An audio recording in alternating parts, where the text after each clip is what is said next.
Coucou les amis, donc je reviens avec un nouveau jeu que je vais découvrir en même temps que vous, sortir de la routine. Moi ça me parle.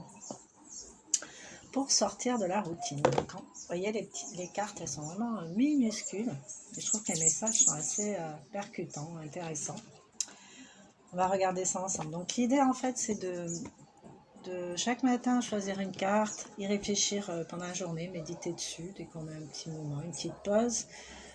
Peut-être aussi faire du lien avec ce qui nous arrive et la carte. Essayer de faire du lien ou nos comportements, ou quand on ne se sent pas à l'aise face à des paroles ou une personne, une situation. Voilà. Bon, c'est un exemple, hein, comme avec beaucoup de cartes d'ailleurs, beaucoup d'oracles. Ça c'est vraiment un exercice qu'on peut faire avec plein de jeux en fait. Mais pas que. Vous pouvez vous amuser à poser des questions pour obtenir des réponses. Qu'est-ce qui me... Vous lancez des défis. Enfin, moi je vous dis ça, je n'ai même pas encore exploré le jeu, mais inventer un nouveau mot, contempler les étoiles, passer une journée sans écran. Voici autant d'idées très simples qui peuvent sublimer vos journées, sortir de la routine. C'est simplement lâcher prise sur ses habitudes pour prendre le risque de goûter de nouveaux plaisirs, à de nouveaux plaisirs. Donc voilà, après, vous faites comme vous voulez, comme vous le sentez, mais plusieurs façons de tirer ces cartes. Alors, je goûte un aliment que je mange rarement ou jamais. Plus vous aurez d'expérience gustative, plus vos sens se développeront. En savourant cet aliment, ouvrez vos autres sens, l'odorat, le toucher, la vue et l'ouïe. Prenez le temps de toucher ou de humer le mets, puis mangez-le les yeux fermés. Alors ça me fait penser à un exercice de pleine conscience. Je vais faire une petite capture d'écran si vous voulez.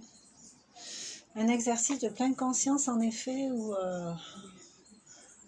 justement l'idée c'est d'être vraiment présent à ce qu'on fait là.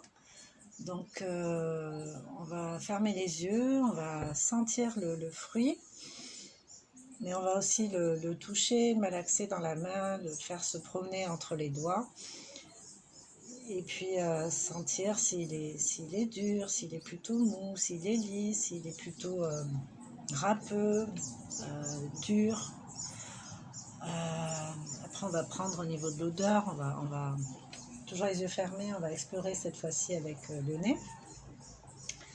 On peut même le porter à l'oreille pour voir s'il y a des micro-bruits, pourquoi pas. On peut être surpris. Donc c'est vraiment l'exploration avec les 5 sens. Et en fait à la fin, nous on avait fait cet exercice quand j'avais fait mon stage de pleine conscience. On avait fait cet exercice avec un raisin. Et du coup l'invitation c'était de mettre le raisin au niveau des molaires, tout au fond. Puis commencer à mâcher comme ça. Et mâcher plusieurs fois et sentir vraiment le goût se répandre dans toute la bouche. Et s'apercevoir qu'en fait on a tendance à mâcher trop vite, à avaler trop vite, sans savourer vraiment le fruit, enfin ce qu'on mange en fait, ce qu'il a à nous offrir. Parce que dans la durée, en mâchant 10 fois, c'est encore bon, c'est encore ce goût particulier du raisin, là, ce goût sucré, moi j'aime bien. Donc voilà, donc si vous voulez, prenez-le comme un défi. Goûtez un aliment que vous aimez pas trop. Donc moi ce serait les choux de Bruxelles. J'en ai un souvenir horrible par rapport à la cantine. C'est vieux hein, la cantine. Mais c'était vraiment pas bien préparé en fait. Et une fois j'étais surprise. Je suis allée dans la famille à Bordeaux et là j'en ai goûté à la base. L'odeur là je pouvais pas quoi. Et là j'ai senti ça mais je sais pas, j'ai pas eu l'écœurement que j'ai pu avoir quand j'étais petite. Je pouvais vraiment pas. L'odeur c'était impossible quoi. Et là j'avais goûté, j'avais trouvé ça super bon, j'étais super étonnée que ce soit des choux de Bruxelles qui soient bons comme ça. Donc je vous invite, si vous avez un aliment que vous n'avez pas goûté depuis longtemps, que vous n'aimiez pas, à le faire en fait. Et à vraiment essayer de le faire avec vos 5 sens. Bel exercice, redécouverte. Bon ben là il y en a 2. Je danse sur une chanson que j'adorais quand j'étais ado. Donc là, on retombe vraiment en arrière. Et ça fait du bien pour réconcilier le passé et le présent. Quelle était votre musique préférée quand vous étiez ado ou même enfant? En la réécoutant, danser, oubliez votre âge actuel. Imaginez que vous avez à nouveau cet âge. Retrouvez cette même énergie et vous vous sentirez rajeuni. Autrement dit, reconnectez-vous à votre enfant intérieur ou à votre ado intérieur. Très bon conseil. Je parle gentiment à une plante et je l'encourage à pousser. Voilà, une habitude à faire sur une journée, mais l'idéal c'est de le faire régulièrement. Parce que tout ce qui est vivant, en fait,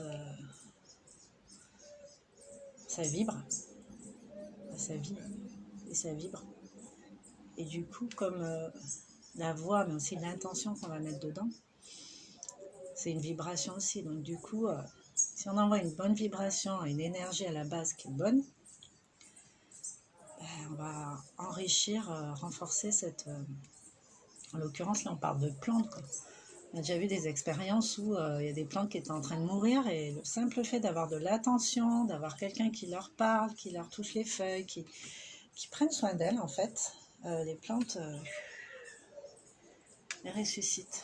Donc, c'est pas... Enfin, si vous pensez que c'est un mythe, ben, à plus forte raison, essayez. Essayez de le faire sans jugement, sans a priori. Voilà. Tentez l'expérience de façon neutre. Et n'hésitez pas à commenter, ce sera intéressant pour tout le monde, je pense. Donc, les plantes ne sont pas des objets décoratifs, elles sont vivantes. Prenez-en soin avec conscience et amour. Et rappelez-vous combien elles sont magnifiques dans leur simplicité. D'autant plus si vous aimez aller à la mer et vous promener en forêt, c'est toujours la nature. Hein. C'est pas, si vous aimez ça, c'est parce que vous êtes sensible à l'énergie du vivant, des plantes, des arbres, de la végétation. Et la mer, c'est pareil, quoi, le sable, l'eau. Donc voilà, je vous invite à faire cette petite expérience. Donc en fait, ces cartes sont juste super. Comme ça, vous avez un petit défi par jour. Je collectionne les trésors du jour durant un mois. Chaque soir, notez dans un carnet le meilleur moment de votre journée. Surprenant, amusant, émouvant, joyeux, exquis, cet instant remarquable vous rappellera que la vie est passionnante. Mieux prévoyez ces moments trésors, c'est vous le créateur de votre vie. Voilà. Ça, c'est pas mal non plus. Voilà. Donc, je collectionne les trésors du jour durant un mois. Je ne sais pas si vous connaissez le caillou de gratitude. L'idée, c'est de trouver une jolie pierre, peu importe qu'elle soit précieuse ou pas. Un joli caillou, en fait. Et le soir, en fait, au moment de vous endormir, tenez le caillou dans la main et vous dites merci pour 3 choses, au moins 3 choses que vous avez vécues, que vous avez ressenties comme agréables, qui se sont passées dans la journée. Essayez, ça c'est un bon exercice. Il y a aussi le bocal gratitude. On peut mettre des petits mots, alors ça on peut le faire en famille aussi avec les enfants. Chaque soir, mettre une pensée positive, un remerciement, une gratitude pour quelque chose qui s'est passé dans la journée. Ne serait-ce que j'ai une journée de merde, mais je suis là, je suis encore là, je suis vivant, je suis en bonne santé, donc il n'y a pas de raison que ça ne s'améliore pas, que ça ne se calme pas. Donc voilà, ce genre de choses. Bon, ben, sur ce, je vous laisse. Donc, si vous croisez ce petit jeu, ben, n'hésitez pas. Hein. Je pense que c'est un bel outil. Ça peut vous aider, vous, ça peut aider d'autres personnes pour sortir de la routine. Voilà, je vous embrasse, je vous dis à bientôt. Ciao, ciao.